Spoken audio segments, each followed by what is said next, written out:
Hey guys, it's Eric. Hey, I wanted to give you an update on the barn to garage, the barn to shop, whatever you want to call it, conversion. Some of that wood has started to move back into here.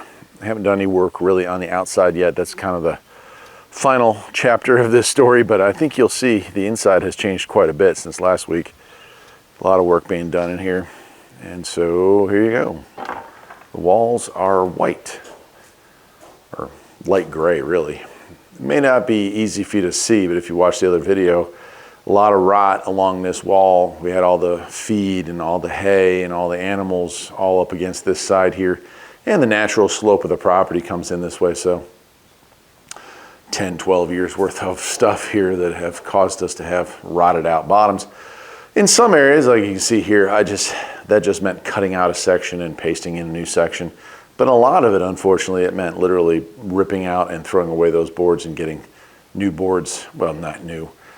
A lot of this is recycled. And so you'll see some stuff that's kind of weird, like little holes drilled randomly and whatnot. But we got it pretty much figured out. Haven't done anything with this. This is eventually going to be a roll-up door, but for right now, we'll just leave it the way it is. And the windows, I got to scrape them still, but painted those, cleaned those for the first time in God knows how many years. And I mean, they were so nasty. Those are still dirty on the outside. I gotta get the water. That one there, you couldn't even see out of. So pretty huge improvements along there. Added a few outlets too, as you can see. There's one there and along here. This wall was pretty good. So just 3 coats of cheapo paint. It's called maintenance and field marking paint. That's about all we could afford right now. And I had like half a gallon of black. So I mixed that in with it, stirred it up real good, and gave us this light gray color, but it really brightens it up. As far as lighting goes, and let me show you the roof here because that's where the other big change is.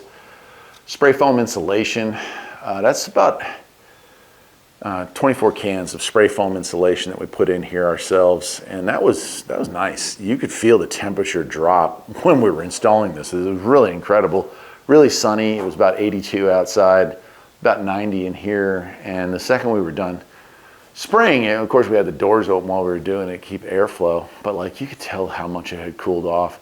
And if it's able to drop the temperature in here 10 degrees in the summer, well then it's probably more than able to keep it extra 10 degrees in here in the wintertime. So that's a really nice advantage. As far as I was lighting, those are gonna stay. There's a bulb missing out there, but those are gonna stay. That's gonna stay, and that's gonna stay. But we are going to run cords down, and I've got 2-foot and 4-foot LED. They look like fluorescents, but they're LEDs, bars, and they're gonna go there, there, and there, and that is gonna give this room a whole lot of extra lighting. And the last thing to be done on the inside here before we start moving equipment in is the concrete. That's gonna be the next video. Got to get a pad poured, and that's gonna be a whole lot of muscle and a whole lot of energy. And that will wrap up the inside. Outside, we're going to scrub this thing down, clean it really well. Probably going to, let me back out of here, I'll show you what I'm talking about. Probably going to take this down because this is really not needed for its new configuration. We'll probably take that down and reuse all of that stuff up there with the new chicken. That's the chicken barn or chicken shed. We're going to have a covered run here.